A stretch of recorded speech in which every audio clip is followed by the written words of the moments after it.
Hoxha Shuaib Arnauti është me prejardhje shqiptare.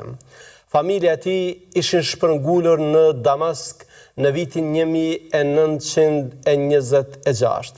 Nuk ishin familja e vetme, kishte edhe shumë të tjera. E kishin bërë këtë për shkak të ndryshimeve që ndodhnin, e cilat rrezikonin fenë dhe ngushtonin çdo ditë e më shumë hapësirën për zbatimin e saj. Sigurisht kanë qenë vendime të rënda të vështira, kanë qenë shkputje dhe ndarje të dhimbshme, si ajo e mishit nga eshtrat. Kjo ka bërë që kur të mos e harrojnë vendin e origjinës, të mos e harrojnë gjuhën dhe të mos e harrojnë traditat. 2 vite pasi zhvendosen në Damask, lind Shuaibi. Jetonin në lagjën Divanije, ku jetonin edhe familjet e 2 hadithologëve tjerë, Albanit dhe Abdulkadrit. Shuaibi do të edukohet fillimisht pranë familjes së tij. Kishte memorizuar pjesë të shumta të Kur'anit dhe mbase dëshira për të njohur me sekretet e Kur'anit, do ta shtynte që të studionte arabishtën qysh herët. Për 10 vite me radhë kanë ndjekur kurset që zhvilloheshin në xhamitë e Damaskut dhe në shkollat e vjetra të tij për arabishtën.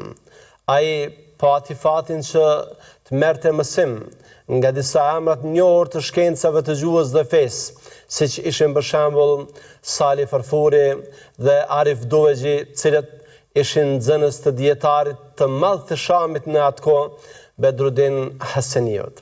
Krahas tyre, mësime ka marrë edhe nga hoxhallarët shqiptar.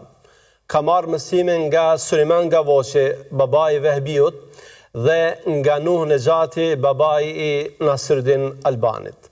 Më pas, Hoxha Shuaib i qaset studimit të fikut, ku mëson disa nga veprat kryesore në medhhebin Hanefi, siç janë për shembull vepra Meraqi el Falat e Shurumbullalit, Ikhtiyari i Mausiliut, pastaj Kitabi Kuduriut, Hashia ibn Abedinit e tjerë.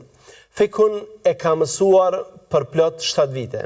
Ka studiuar edhe usuli fikhun dhe tefsirin, si dhe shkenca tjera për të fokusuar përfundimisht tek hadithi.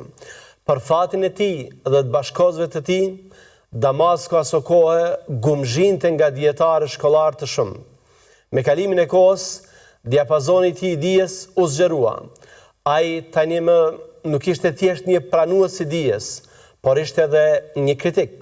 Kishte një mendim të pavarur mbi atë që merrte.